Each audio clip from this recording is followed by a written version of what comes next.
咦？你呢首咩歌嚟㗎？唔係歌，只係我鍾意嘅聲音。鍾意嘅聲音。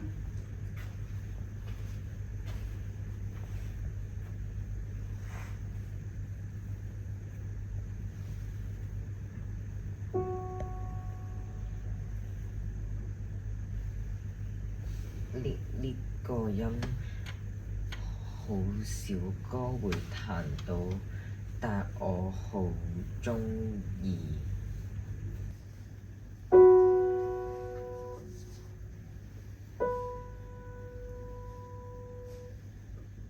呢個音好多歌會彈到，但我覺得佢單獨彈都好好聽。我明嘅，就好似呢個世界上每個人都有自己嘅聲音，有啲好容易俾人聽到，而有啲就要好留心先至會俾人發現啦。呢個世界就好似一部鋼琴咁，每一個個體就好似一個琴鍵咁，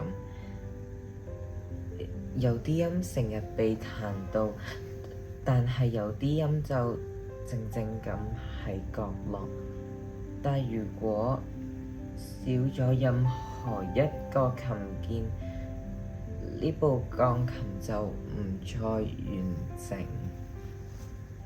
咁下個星期嘅報告呢，就係同前後左右嘅同學唯一做啦。咁主題就係我嘅興趣。佢都唔講嘢，我哋要點做啊？唔緊要啦，可以分工㗎嘛，做自己擅長嘅 part 咯。但係分工都要討論主題吧。咁不如我哋嘅主題就定做音色啊！呢個咩主題嚟㗎？就係介紹鋼琴上面嗰啲唔會成日俾人彈到嘅音咯。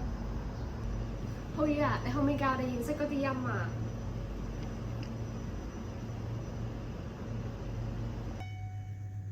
其實點解你咁鍾意 F sharp 嘅？因為佢有啲似黃昏，即係太陽落山嘅時候，天空會有嘅一種顏色。唔係藍色，亦都唔係橙色。浩宇啊，不如你幫我揾一個屬於我嘅音啊！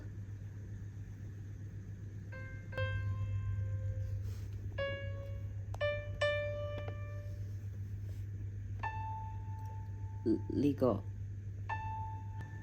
係呢個。你講嘢嘅時候，聲音嘅顏色就係呢個。又好似真係喎，有一種活潑開朗嘅感覺。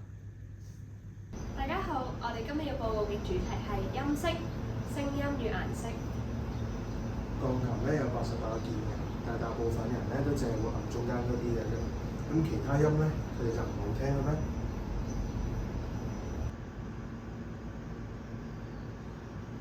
呢個係 C sharp，有啲似清晨嘅霧。呢個係 B flat，有啲似秋天嘅落葉。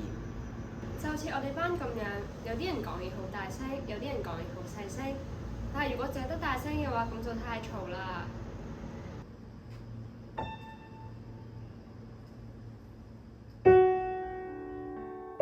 咁樣已經好好聽。